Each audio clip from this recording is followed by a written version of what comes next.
Bismillahirrahmanirrahim. Assalamualaikum warahmatullahi wabarakatuh.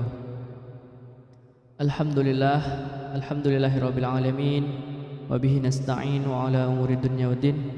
Wassalatu wassalamu ala asyrafil anbiya'i wal mursalin, Sayyidina Muhammadin wa ala alihi wa sahbihi ajma'in, amma ba'd. Pertama-tama marilah kita selalu dan senantiasa memanjatkan puja dan puji syukur kita kehadirat Allah Subhanahu wa taala yang mana masih diberikan sehat walafiat sampai dengan saat ini, dan sholawat beserta salam tak lupa semoga selalu dan senantiasa tercurahkan kepada junjungan alam, promotor Islam, baginda Nabi Muhammad sallallahu alaihi wasallam. Baiklah, kami akan membacakan mutiara ilmu, insyaallah bermanfaat untuk kita semuanya, dengan tema saat terpikir maksiat nanti saja setelah buka puasa. Mukmin yang baik tak semestinya merasa aman berbuat dosa kapanpun dan dimanapun. Umat Islam dianjurkan memperbanyak amal kebaikan di dalamnya. Pahala amal sunnah di bulan Ramadan berbanding dengan ibadah fardu di selain bulan Ramadan.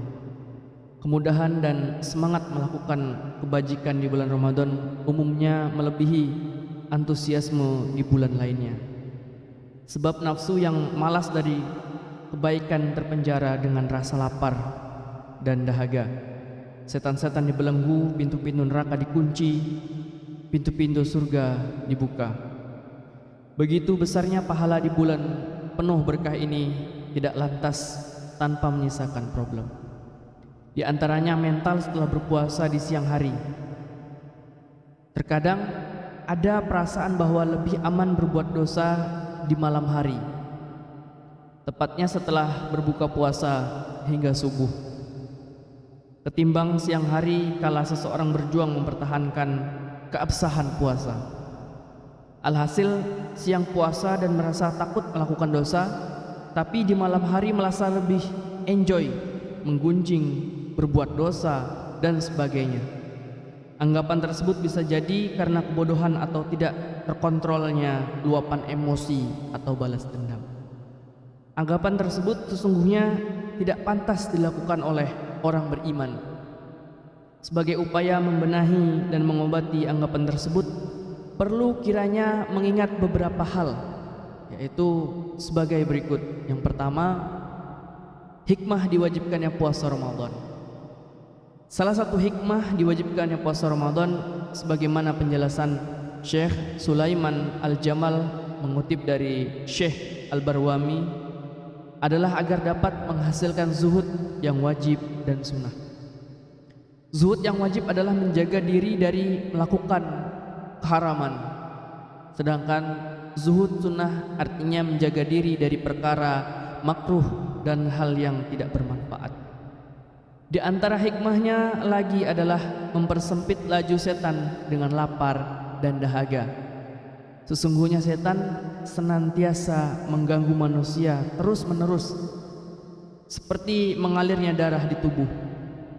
Puasa bisa menjadi tameng dari pengaruh-pengaruh negatif tersebut, baik dari setan ataupun kebiasaan buruk nafsu yang banyak memerintah kejelekan. Bila hikmah puasa ini dicermati dan direnungkan dengan seksama, seseorang seharusnya memiliki rem untuk melakukan keburukan baik saat berpuasa maupun saat berbuka. Sedangkan hikmah yang kedua, larangan Allah tentang merasa aman dari siksa.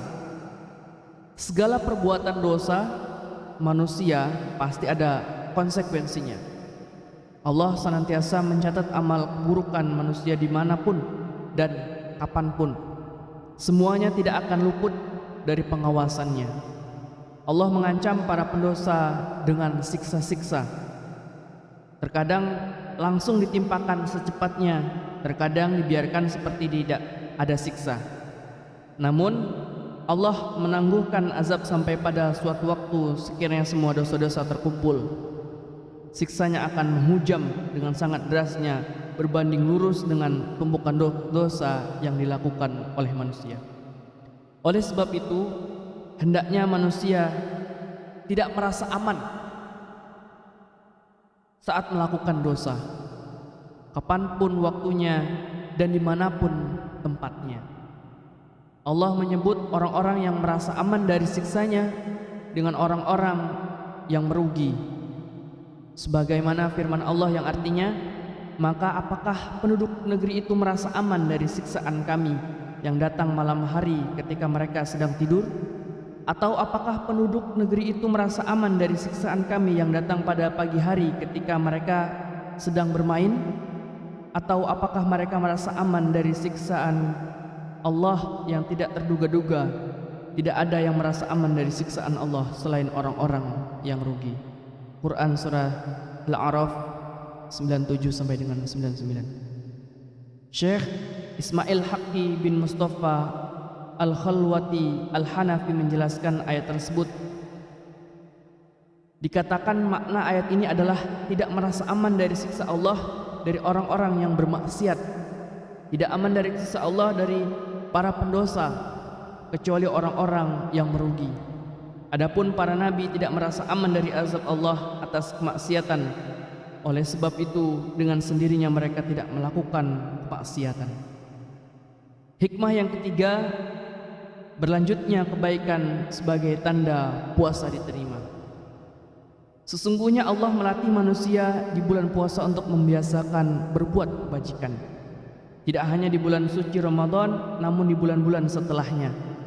Para ulama menjelaskan bahwa tanda puasa Ramadan diterima adalah membiasakan puasa setelah Ramadan. Hal tersebut berlaku juga untuk semua jenis kebaikan yang dilakukan di bulan suci ini. Misalnya bersedekah, membaca Al-Quran, sholat sunnah, dan lain-lain sebagainya. Jika amal kebaikan serupa berlanjut setelah Ramadan, maka hal tersebut menjadi tanda diterimanya amal-amal serupa yang dilakukan di bulan suci. Dan sebaliknya, jika setelah puasa kelanjutannya adalah berbuat dosa, berbuat maksiat, maka itu adalah tanda ditolaknya puasa dan kebaikan lain yang dilakukan di bulan puasa. Syekh Ibnu Rajab Al-Hambali mengatakan, sesungguhnya membiasakan puasa setelah puasa Ramadan adalah tanda atas diterimanya puasa Ramadan. Karena bila Allah menerima amal seorang hamba, ia akan diberikan pertolongan melakukan amal soleh setelahnya. Seperti ucapan sebagian ulama, pahala suatu kebaikan adalah kebaikan serupa setelahnya. Maka barang siapa melakukan kebaikan kemudian diikuti dengan kebaikan lain setelahnya, hal tersebut merupakan tanda atas diterimanya kebaikan yang pertama. Sebagaimana orang yang beramal baik kemudian dilanjutkan dengan amal buruk, hal tersebut adalah tanda atas ditolak dan tidak diterimanya kebaikan yang dilakukan sebelumnya. Merasa takut melakukan dosa di siang hari saat puasa sesungguhnya merupakan hal positif yang pantas diberikan kredit poin. Namun mental demikian sangat disayangkan bila tidak berlanjut di malam hari atau ketika tidak berpuasa. Bahkan alangkah lebih baik lagi bila kebiasaan takut melakukan dosa berlanjut di selain bulan Ramadan. Hal tersebut sebagai upaya agar puasa dan segenap amal soleh kita di bulan suci Ramadan diterima oleh Allah Subhanahu wa ta'ala. Demikian, semoga bermanfaat untuk kita semuanya. Kurang dan lebihnya kami mohon maaf. Akhirul kalam, wassalamualaikum warahmatullahi wabarakatuh.